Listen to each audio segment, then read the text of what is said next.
Hello everyone, a very good evening to all of you. कैसे हैं आप सब? मेरा नाम प्रिया है और आप सभी का बहुत बहुत स्वागत करती हूँ let's crack UPSC CSC channel पे। स्टूडेंट्स, इस पर्टिकुलर सीरीज में मैंने हाल ही में ये शुरू किया है और इसमें हम बात करते हैं डेली सब्जेक्ट वाइज क्विज को लेकर। ठीक है, तो ये जो सीरीज है ना आपका पॉलिटी से रिलेटेड, इसमें हम क्वेश्चंस को आज के सेशन में डिस्कस करेंगे। वैसे ये डेली नहीं हो पाता है, मेरी प्लान थी कि ये डेली बेसिस पे आप लोगों के लिए मैं करूं। ठीक है, लेकिन ये हफ्ते में एक दिन आप लोगों के लिए चलता है, तो हफ्ते में एक दिन मैं जो है सब्जेक्ट से रिलेटेड, आपके जीएस पेपर से रिलेटेड क्वेश्चंस आपके लिए लेकर आया करूंगी। ठीक है, तो बहुत ही इंपॉर्टेंट सीरीज है, स्किप मत करिएगा। लास्ट तक सारे क्वेश्चंस को आप समझने का और उसके उत्तर देने का प्रयास जरूर कीजिएगा। स्टूडेंट्स, साथ ही मैं बहुत ही इंपॉर्टेंट यहाँ पे जानकारी आपको देना चाहती हूँ। आप लोग जो है कंपटीशन को बीट कर सकते हैं और आप लोगों के लिए बहुत ही सुनहरा मौका है अभी, जैसा कि आप यहाँ पे देख रहे हैं कि फाउंडेशन बैच जो कि 2025 के लिए है और साथ ही नया बैच शुरू किया जाने वाला है मिशन आईएएस बैच, जो कि 2026 या 2027 को टारगेट करेगा। तो इन दोनों ही बैचेस में से आपका जो भी टारगेट है उसके लिए अभी 50% का फ्लैट डिस्काउंट चल रहा है। स्टूडेंट्स, यहाँ पे देखिए फ्लैट 50% का डिस्काउंट चल रहा है, प्लस इसमें 6 महीने का फ्री एक्सटेंशन ऑफर भी आप लोगों को मिल रहा है स्टूडेंट्स। ठीक है, तो यहाँ पे मैं आपको बताना चाहूंगी कि इसके तहत अगर आप मेरे रेफरल कोड का इस्तेमाल करते हैं ना, प्रिया 30, तो इस रेफरल कोड से स्टूडेंट्स आप लोगों को जो है 50% का फ्लैट डिस्काउंट जो है मिल जाएगा। ठीक है, तो प्रिया 11 का आप लोग यूज करिए और इससे जो है प्रेजेंट जो डिस्काउंट है उसको आप अवेल करिए। देखिए, जो फाउंडेशन बैच है ना, इसमें स्पेसिफिकली टॉप एजुकेटर्स के द्वारा आपको हर एक सब्जेक्ट पे डिटेल जो है डिस्क्रिप्टिव वीडियोस मिलेंगे, नोट्स और पीपीटीज मिल जाएंगे, साथ ही मेंस का टेस्ट सीरीज भी इवैल्यूएशन के साथ आपको मिल जाएगा। ठीक है, अनअकैडमी एक्सेस जो है वो लाइव और रिकॉर्डेड क्लासेस का भी मिलेगा। इसमें फोकस एनसीईआरटी पे किया जा रहा है स्टूडेंट्स, और सिर्फ 25,000 रुपए से ये बैचेस शुरू हो चुके हैं। आप लोग जो है इसके लिए सब्सक्रिप्शन ले सकते हैं। ठीक है, इसके अलावा स्टूडेंट्स आप लोगों का जो 26 से 27 वाला बैच है उसमें भी डिस्काउंट चल रहा है, जैसा मैंने आपको बताया। ठीक है, इसमें एक क्लास हर दिन इस बैच के तहत शुरू की जाएगी 19 तारीख से। ठीक है, तो आप लोग जो है इसके लिए भी जुड़ सकते हैं और यहाँ पे आप लोग ऑप्शनल सब्जेक्ट को भी सिंगल सब्सक्रिप्शन पे सिलेक्ट करने का आपको ऑप्शन मिलेगा। ठीक है, तो कोई भी पर्टिकुलर ऑप्शनल सब्जेक्ट अगर आपका है जिसमें आपको दिक्कतें या समस्याएं हो रही हैं, जिसमें आपको गाइडेंस चाहिए, तो इनमें से कोई भी सब्सक्रिप्शन लेकर वो स्पेसिफिक ऑप्शनल आप सिलेक्ट कर सकते हैं। तो बहुत ही अच्छा अपॉर्चुनिटी है, इसको आप लोग अवेल करिएगा। स्टूडेंट्स, आ जाते हैं हमारे टॉपिक की तरफ। पहला प्रश्न आपके स्क्रीन के सामने है। यहाँ पे प्रियम्बल के संदर्भ में आपसे सवाल पूछा गया है। 3 स्टेटमेंट्स हैं प्रियम्बल के संदर्भ में। सबसे पहले आपसे पूछा जा रहा है कि जो आइडियल्स हैं प्रियम्बल के पीछे के, वो सबसे पहले ऑब्जेक्टिव रेजोल्यूशन में जो है दर्शाए गए थे। दूसरा स्टेटमेंट है कि प्रियम्बल जो है वो जस्टिसिएबल है। तीसरा स्टेटमेंट है कि जो 44th अमेंडमेंट है कॉन्स्टिट्यूशन का, वो जो है सोवरेन डेमोक्रेटिक रिपब्लिक जो शब्द है ना उसको रिप्लेस करता है sovereign socialist secular democratic Republic से। ठीक है, तो इन तीनों ही स्टेटमेंट्स के आधार पर आपको चुनना है कि सही आंसर क्या है। यहाँ पे स्टूडेंट्स आप लोगों के पास ऑप्शंस हैं कि सिर्फ एक सही आंसर है, सिर्फ दो सही आंसर है, सिर्फ तीन है, या फिर इनमें से कोई भी करेक्ट आंसर नहीं है। ठीक है, तो फटाफट मुझे कमेंट करके बताइए कि क्या सही आंसर हो सकता है। मैं थोड़ा सा टाइम आपको देती हूँ ताकि आप इस प्रश्न को समझ के इसका उत्तर दे सके, है ना।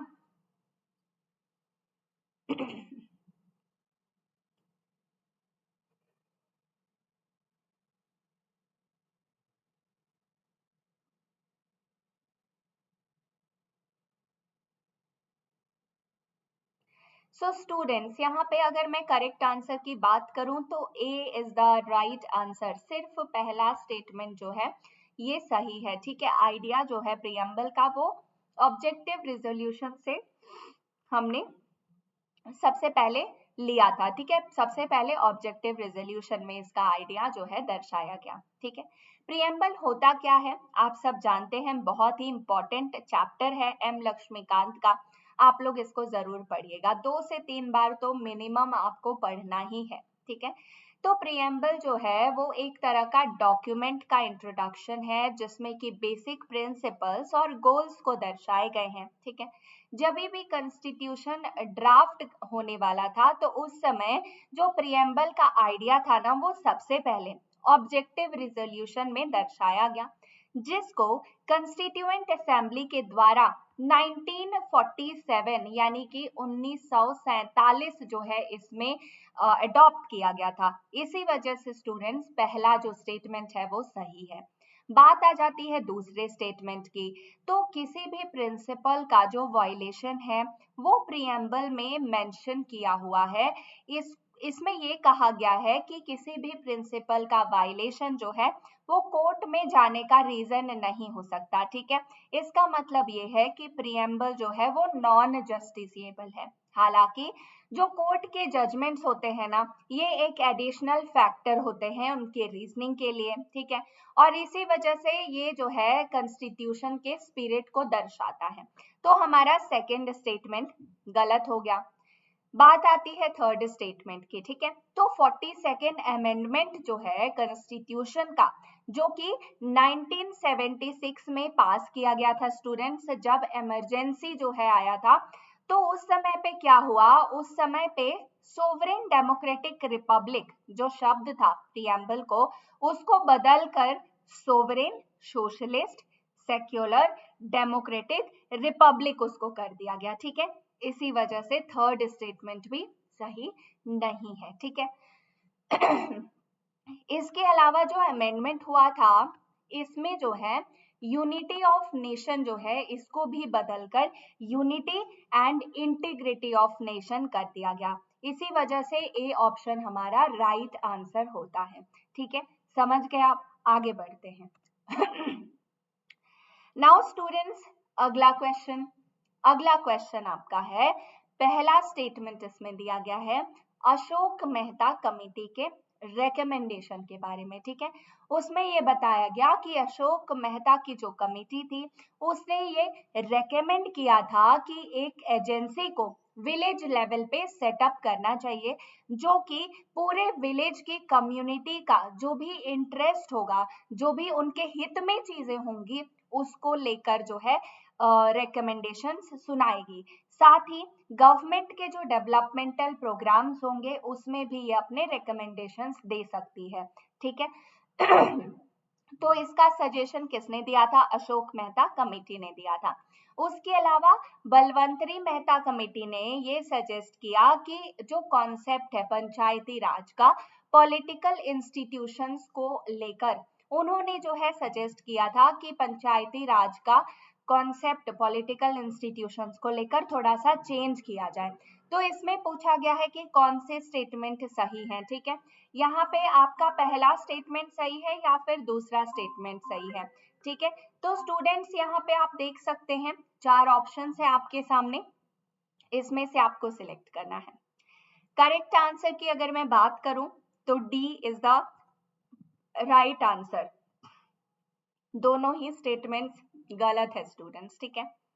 क्यों गलत है मैं आपको बताती हूँ। सबसे पहले तो कॉन्स्टिट्यूशन का जो 73rd और 74th अमेंडमेंट एक्ट है ना, इसको इनेक्ट किया गया था जब PV Narasimha Rao prime minister थे, ठीक है। इसमें जो है जितनी भी महिलाएं पंचायती राज में थी उनके लिए 1/3 सीट्स को रिजर्व किया गया था इंस्टीट्यूशंस में, पंचायती राज इंस्टीट्यूशंस में। एंड इसके साथ साथ जो ऑफिसेस थे चेयरपर्सन के पंचायती राज इंस्टीट्यूशन के हर लेवल पे, अर्बन लोकल बॉडीज के हर लेवल पे, इन पे भी सीट्स को रिजर्व किया गया। फिर बलवंत राय मेहता कमेटी जो है उसने क्या किया, 1957 में उसने ये रेकमेंड किया कि विलेज लेवल पे एक एजेंसी सेटअप करने की जरूरत है, जो कि विलेज की कम्युनिटी के इंटरेस्ट को, उनके हित को जो है रिप्रेजेंट करेगी, और साथ ही जो सरकार के डेवलपमेंटल प्रोग्राम्स है उसमें भी वो हेल्प करेगी। इसीलिए पहला स्टेटमेंट गलत है। आगे बढ़ते हुए कमेटी ने यह भी सजेस्ट किया कि जो इलेक्टेड लोकल बॉडीज है, अगर उनको इस्टेब्लिश किया जाए और साथ ही जितने भी नेसेसरी रिसोर्सेज हैं, पावर है और जो उनको अथॉरिटी मिलती है, उनको अगर सही से इस्टेब्लिश किया जाए तो उसका डिवोल्यूशन को भी इन्होंने सजेस्ट किया। ठीक है, इसके अलावा बात आती है अशोक मेहता कमेटी की। तो अशोक मेहता कमेटी ने क्या सजेस्ट किया, 1977 में उन्होंने पंचायती राज को एक पॉलिटिकल इंस्टीट्यूशन का जो उनका कॉन्सेप्ट था उसको बदलने का सजेशन दिया था। ठीक है, तो दोनों में यहाँ पे ऊपर नीचे कर दिया गया है। अशोक मेहता का जो रिकमेंडेशन था वो डाल दिया है बलवंत राय मेहता कमेटी में, और बलवंत राय मेहता कमेटी का जो रिकमेंडेशन था वो डाल दिया है अशोक मेहता कमेटी के रिकमेंडेशन में। ठीक है, तो इसीलिए आपको एक क्लियर अंडरस्टैंडिंग होना जरूरी है कि कौन से कमेटी ने क्या क्या रिकमेंडेशंस दिए हैं स्टूडेंट्स। ठीक है, तो जितनी भी कमिटीज है ना, उन्होंने स्पेशल जो इंस्टीट्यूशंस हैं उनके लिए ये सारे जो है रिकमेंडेशंस दिए थे। इसमें बेसिकली एक पॉलिटिकल विल की कमी और साथ ही क्लैरिटी जो है उसकी कमी भी देखी जाती थी। इसीलिए D is the right answer. दोनों ही स्टेटमेंट्स गलत हैं हमारे सामने। ठीक है, आगे बढ़ते हुए अगले प्रश्न की अगर चर्चा करें तो यहाँ पे सेंसर मोशन को लेकर जो है पहला स्टेटमेंट दिया गया है। ठीक है, इसमें कहा गया है कि स्पेसिफिक और इम्पोर्टेंट जो मैटर्स होते हैं जिनका अर्जेंट कंसिडरेशन जरूरी है, उनको डिस्कस करने के लिए सेंसर मोशन जो है चलाया जाता है। ठीक है, दूसरा स्टेटमेंट है कि एडजॉर्नमेंट मोशन जो है वो एक ऐसा मोशन है जो कि गवर्नमेंट के अगेंस्ट चलाया जाता है, अगर वो अपनी पॉलिसी को किसी पर्टिकुलर डायरेक्शन में या किसी मिनिस्टर इंडिविजुअल या फिर गवर्नमेंट के जो मिनिस्टर्स हैं उसको जो है किसी डायरेक्शन में अगर वो नहीं लेके जाए तो। तीसरा स्टेटमेंट है कि सब्सिडियरी मोशन जो है वो जो है ऐसे दूसरे मोशंस पे डिपेंड करती है या उनको फॉलो करती है जिनकी प्रोसीडिंग्स हाउस में ऑलरेडी चल रही होती हैं। तो इन तीनों में से आपको सिलेक्ट करना है कि किस मोशन के बारे में सही स्टेटमेंट दिया गया है ना। तो स्टूडेंट्स इतना तो आपने पढ़ा होगा कि किस मोशन के बारे में जो है सही जानकारी दी गई है ना। तो यहाँ पे स्टूडेंट सबसे पहले मैं आपको बताना चाहूंगी, आप मुझे कमेंट में सही आंसर देने का प्रयास कीजिए, फिर हम इसको डिस्कस करते हैं, है ना।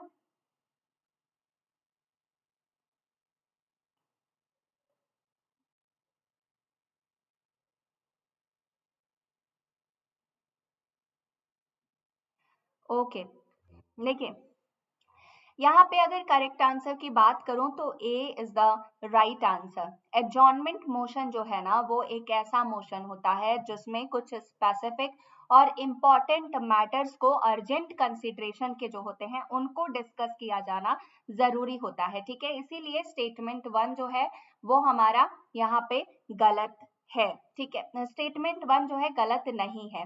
ठीक है, यहाँ पे देख लेते हैं, यहाँ पे सेंसर मोशन की बात की गई है तो इसलिए ये गलत साबित होता है। ये एडजॉर्नमेंट मोशन के बारे में है। ठीक है, तो यहाँ पे उल्टा पुल्टा करके दे दिया है, एडजॉर्नमेंट मोशन को सेंसर मोशन बता दिया है, सेंसर मोशन को एडजॉर्नमेंट मोशन बता दिया है।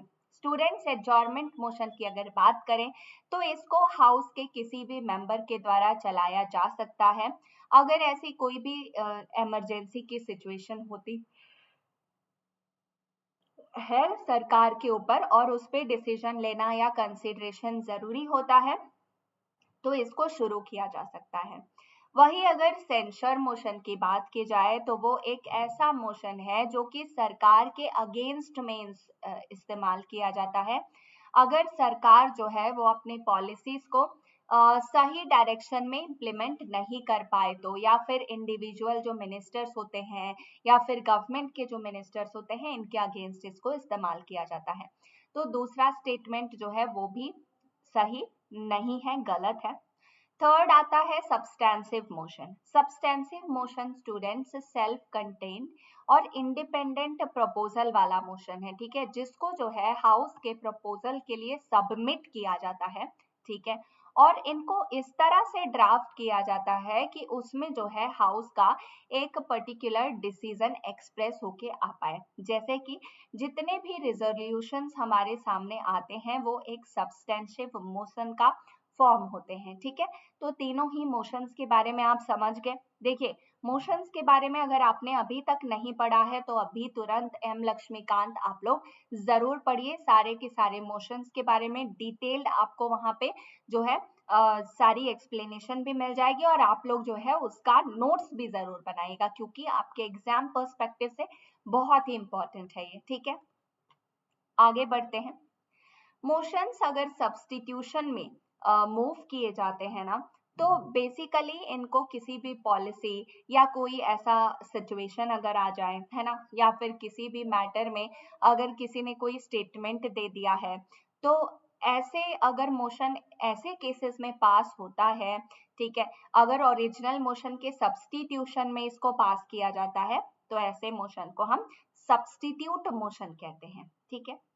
सब्सिडियरी मोशंस जो होते हैं ना, वो जो है दूसरे मोशंस पे डिपेंड करते हैं, या फिर जो पहले से कुछ प्रोसीडिंग्स अगर हाउस में चल रही हैं तो उनसे रिलेटेड मोशंस पे ये निर्भर करते हैं, ठीक है। सो जो आपके सब्सिडियरी मोशंस होते हैं वो खुद में उनका कोई पर्टिकुलर मीनिंग नहीं होता है, ठीक है, वो किसी तरह का डिसीजन नहीं ले सकते हाउस में, इसीलिए थर्ड स्टेटमेंट सही है, ठीक है। सब्सिडियरी मोशंस को तीन भागों में बांटा गया है आगे। एंसिलियरी मोशन, ठीक है, सुपरसीडिंग मोशन और अमेंडमेंट मोशन, ठीक है। तो इसीलिए ए इज द राइट आंसर, सिर्फ एक स्टेटमेंट सही है।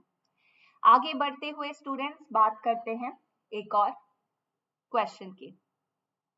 यहाँ पे इंडियन पार्लियामेंट्री ग्रुप को लेकर तीन स्टेटमेंट्स है आपके सामने। सबसे पहला स्टेटमेंट है कि ये एक ऑटोनोमस बॉडी है जिसको 1949 में फॉर्म किया गया।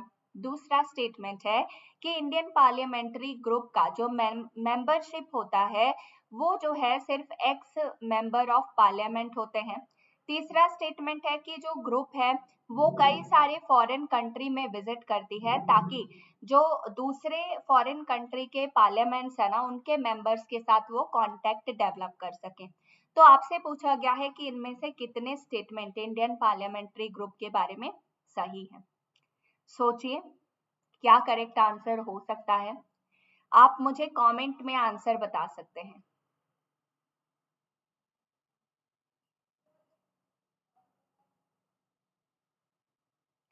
स्टूडेंट्स यहाँ पे करेक्ट आंसर की अगर बात करूं तो B is the right answer, ठीक है। यहाँ पे जो है दो स्टेटमेंट्स सही हैं। सबसे पहले तो इंडियन पार्लियामेंट्री ग्रुप एक ऑटोनोमस बॉडी है जिसको 1949 में जो है फॉर्म किया गया, ठीक है। इसको जो है कंस्टिट्यूएंट असेंबली के द्वारा एक मोशन अडॉप्ट किया गया था, इसी के तहत फॉर्म किया गया, ठीक है, जो कि 16 अगस्त 1948 में अडॉप्ट किया गया, इसीलिए पहला स्टेटमेंट करेक्ट है। जो भी इंडियन पार्लियामेंट्री ग्रुप की मेंबरशिप्स है ना, ऑफन जो है उनको कई सारे पार्लियामेंट और जो एक्स मेंबर्स हैं पार्लियामेंट के उनके तहत जो है कई सारी चीजों को, और जो मेंबर्स हैं उनके तहत जो है ओपन ये रहता है, इसीलिए सेकेंड स्टेटमेंट करेक्ट नहीं है। एम्स एंड ऑब्जेक्टिव की अगर बात करें इंडियन पार्लियामेंट्री ग्रुप का, तो इसका सबसे पहला मकसद यही होता है कि पर्सनल कांटेक्ट वो मेंबर्स ऑफ पार्लियामेंट के बीच बना सके। इसके अलावा जितने भी पब्लिक कंसर्न्स के इश्यूज है ना उनको जो है प्रॉपरली गो थ्रू करे, और जो है पार्लियामेंट के बिफोर वो मुद्दा रख सके, सेमिनार्स ऑर्गेनाइज करे, ठीक है, लोगों के साथ बातचीत करे, ओरिएंटेशन कोर्सेज ऑर्गेनाइज करे, ठीक है। साथ ही ऐसे लेक्चर्स को वो ऑर्गेनाइज कराए जो कि political, defence, economic, social, educational issues जो पार्लियामेंट मेंबर्स फेस करते हैं या फिर डिस्टिंग्विश्ड पर्सन्स फेस करते हैं उनको जो है ये बेनिफिट दे। इसके अलावा ऐसे फॉरेन कंट्रीज के साथ विजिट्स वो ऑर्गेनाइज करें, जिससे कि हमारा जो एम है, मकसद है कि हम दूसरे पार्लियामेंट्स के साथ अपने कांटेक्ट को डेवलप करें, वो भी साझा हो पाए। ठीक है, तो इसीलिए थर्ड स्टेटमेंट सही है। तो पहला और तीसरा स्टेटमेंट सही है, दूसरा स्टेटमेंट इज नॉट करेक्ट। ठीक है, आगे बढ़ते हैं। नाउ स्टूडेंट्स, अगला क्वेश्चन जो है उसमें आपसे आर्टिकल से रिलेटेड पूछा गया है। तो इसमें क्वेश्चन ये है कि आपसे पूछा गया है, which of the following articles of Indian constitution provides for power of the president to consult supreme court. ठीक है, यहाँ पे ऑप्शंस है आपके सामने। तो देखिए, हमेशा मैंने आपको कहा है एक चीज कि आपको सारे आर्टिकल्स याद करने की जरूरत नहीं है। ठीक है, यहाँ पे स्टूडेंट्स आप लोग जो है अगर 32 आर्टिकल तक याद रखते हैं और न्यूज में जो करंट मुद्दे चल रहे होते हैं उनसे रिलेटेड अगर आर्टिकल्स पे आपको थोड़ा सा ध्यान है, तो आप लोग आसानी से जो है प्रीलिम्स क्रैक कर सकते हैं। ठीक है, तो यहाँ पे जो है करेक्ट आंसर की अगर मैं बात करूं तो सी इज द राइट आंसर। यहाँ पे स्टूडेंट्स मैं आपको बताना चाहूंगी कि आर्टिकल 143 जो है हमारे कॉन्स्टिट्यूशन का, वो प्रेसिडेंट को ये पावर प्रोवाइड करता है कि वो सुप्रीम कोर्ट से कंसल्ट करें। ठीक है, अगर किसी भी समय पे प्रेसिडेंट को ऐसा लगता है कि लॉ के ऊपर कोई सवाल खड़े हो रहे हैं, है ना, और या फिर किसी तरह के सवाल लॉ के ऊपर खड़े हो सकते हैं जो कि पब्लिक इम्पोर्टेंस में है, जो कि जरूरी है लोगों के लिए सॉल्व करना, तो वो ऐसे केस में जो है सुप्रीम कोर्ट से सलाह ले सकती है। ठीक है, वो कोर्ट से क्वेश्चन कर सकती है और कोर्ट का जो है उसके ऊपर विचार जो है या फिर उसके ऊपर जो भी पॉइंट्स है उसको कंसीडर कर सकते हैं। ठीक है, अगर उनको वो चीजें फिट लगती हैं सुनने के बाद, तो फिर प्रेसिडेंट उस पर अपना ओपिनियन रख सकते हैं और उसको एग्जीक्यूट कर सकते हैं। ठीक है, so therefore C is the right answer. तो स्टूडेंट्स, आई होप ये सेशन आपको पसंद आया होगा। ये सारे क्वेश्चंस जो है करंट से भी रिलेटेड है, प्लस आपके पॉलिटी का भी हिस्सा है जो आपका स्टैटिक पोर्शन है ना। और सेशन एंड करने से पहले एक बार फिर आपको याद दिला दो कि सिर्फ 18 जनवरी तक आप लोगों के लिए ये ऑफर चल रहा है, जिसमें आपको फ्लैट 50% ऑफ 2026 से 27 के लिए भी मिल रहा है। ठीक है, तो आप लोग इस ऑफर को एग्जीक्यूट कर सकते हैं। साथ ही यहाँ पे फाउंडेशन बैच सिर्फ 25,263 रुपए में आपको मिलने वाला है। स्टूडेंट्स, यहाँ पे मेरा रेफरल कोड जो है प्रिया11, इसको आप इस्तेमाल कर सकते हैं और इसके यूज से आपको 50% डिस्काउंट मिल जाएगा। ठीक है, तो कमेंट में मुझे जरूर बताइएगा कि ये सेशन आपको कैसा लगा। साथ ही हम मिलेंगे शाम को 6 बजे स्पेशल सेशन में। तब तक के लिए take care. Thank you so much everyone. आप सभी मेरे साथ यहाँ पे कनेक्टेड रहे, आप लोगों ने सेशन में मेरा साथ दिया। फिर मिलते हैं एक नए और बेहतर सेशन में, तब तक के लिए टेक केयर।